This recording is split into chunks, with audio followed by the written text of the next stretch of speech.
Stephen A. Smith showed up locked, loaded, and unapologetically fearless. I'd love to give you the opportunity to perhaps change your position on what you said. I'm not changing. You're entitled to your opinion. I'm entitled to mine. During a recent appearance on The View, the ladies clearly thought they could box Stephen A. Smith into a corner. They tried repeatedly, but Stephen A. doesn't do corners. He stood his ground with trademark confidence, refused to be rattled, and calmly injected a dose of much-needed common sense into a conversation that desperately needed it. Once you let us go, once you let women and poor people go, okay.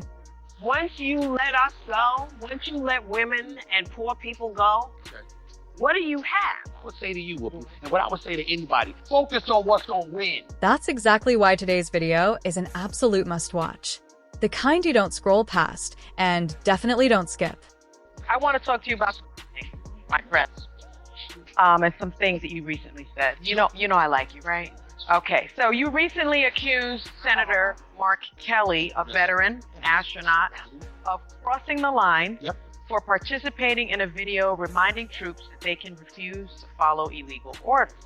He didn't say a single thing wrong because he understands just how dangerous it is to drag. He didn't say a single thing wrong because he understands just how dangerous it is to drag the military into the same partisan swamp that has already consumed so many other institutions. Let's see some of what you said, Michael. You knew better, Senator Kelly. You knew better. How dare you do that? You can go to the House. You can put up drawer up paperwork. You can try to start articles of impeachment if you think there's something illegal. I mean, damn, it ain't like y'all haven't done it before. You impeached the man twice. Where'd that get you? Got his behind back in the White House. Had you left him alone since 2020, maybe he wouldn't be back. You don't tell military men and women to ignore an order from the commander-in-chief. Don't do that. Even after intelligence agencies, the DOJ, and a laundry list of other government bodies have watched their public trust crater, the military still manages to rank near the top. That's not an accident. Tossing around vague instructions for service members to ignore legal orders without ever defining what that actually means isn't brave. It's reckless. It invites confusion and flirts with outright insubordination. Those 6 Democrats never bothered to clarify any of it, which made the whole episode feel less like serious governance and more like a sloppy publicity stunt. And of course, Sunny couldn't resist. She tried to sneak in a gotcha question, clearly hoping Stephen A. would stumble.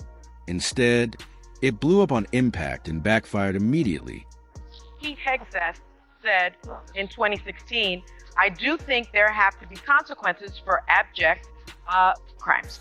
If you're doing something that is just completely unlawful and ruthless, then there is a consequence for that. That's why the military said it won't follow unlawful orders from their commander-in-chief.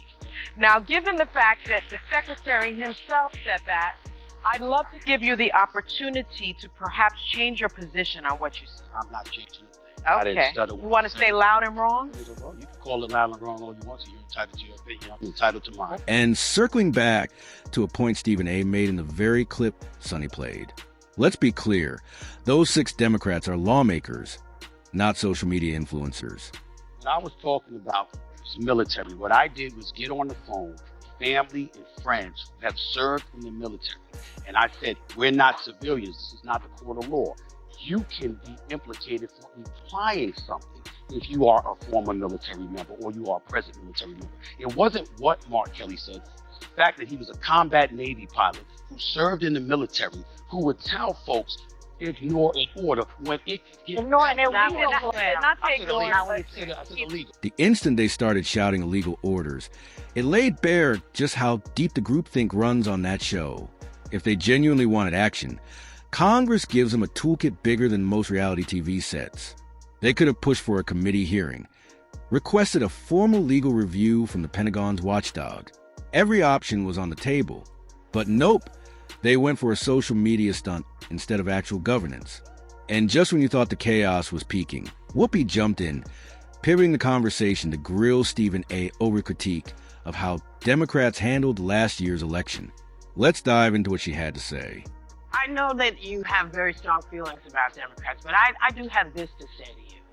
It was important, I think, for Democrats to show that they stood with the LGBT community, that they stood with black women and women in general, because once you let us go, once you let women and poor people go, what do you have? And so I've listened to lots of people say, that you didn't follow what was necessary. They did it the way they thought they could. It didn't work for them. They got it. Look, I have no idea what alternate reality Whoopi thinks she's in, but here on planet Earth, Democrats checked out on poor people a long time ago. See, respectfully, I don't like that. Let me explain. That's okay. Let me explain. Just like you said to Sonny. Let me He explain. sure did say that to me. We're going to come back. We have to take a break. We have to take a break. They're no longer the party of working people or the middle class. Now they're firmly the party of wealthy donors and upper-class elites. And the last election couldn't have made that clearer. Without donor pressure, Biden probably never steps aside. And once he did, those same donors fueled Kelly Harris's campaign to the tune of $1. $5 billion. Fortune even reported her campaign outspent Trump 3-1. But Stephen A. had his own sharper reason for pushing back on Whoopi's completely out-of-touch take. And he made it crystal clear the moment they returned from the commercial break. You were about to disagree. I was disagreeing with this. As a Democrat, the bottom line is this. When you talk about poor people, who ain't thinking about poor people? The Democratic Party, I know I do. I know that most candidates in the Democratic Party that I know they think about poor folks. I know they think about the desolate and the disenfranchised. I get that. But what I'm saying is that during the campaign, when you're doing what it takes to win, you had too many people going after him for stuff that wasn't going to stick. It wasn't going to influence his voters. So what I would say to you, and what I would say to anybody that doesn't want J.D. Vance or Marco Rubio or somebody like that, feed him. Focus on what's going to win. I get the point he's making, but there's also a layer calling out Democrats for straight up misleading the public about their actual positions, a tactic they've used before. Take Kamala, for example. She was Biden's border czar. Yet, the moment immigration became a hot-button election issue, she did a complete 180 and suddenly claimed she was all for tougher border enforcement. That's where my sports background comes in. Tell me what's going to win. I don't want to hear, but I understand the LGBTQ community is important. I understand that the desolate and disenfranchised is somebody we should always be looking out for. I understand the economy. I understand immigration. I get all that. But the point is, I'm trying to win to make sure that I'm in office and you're not. What is it going to take? The Democrats did not do that last time. Another thing, if I were Stephen A., I wouldn't lean too hard on the whole sports expert angle. The man has a long track record of eyebrow-raising takes. Case in point, he predicted the wrong NBA champion 6 years in a row. That streak only broke in 2017 when he finally picked the Warriors. But let's be real, that was the year they added Kevin Durant and basically built a super team.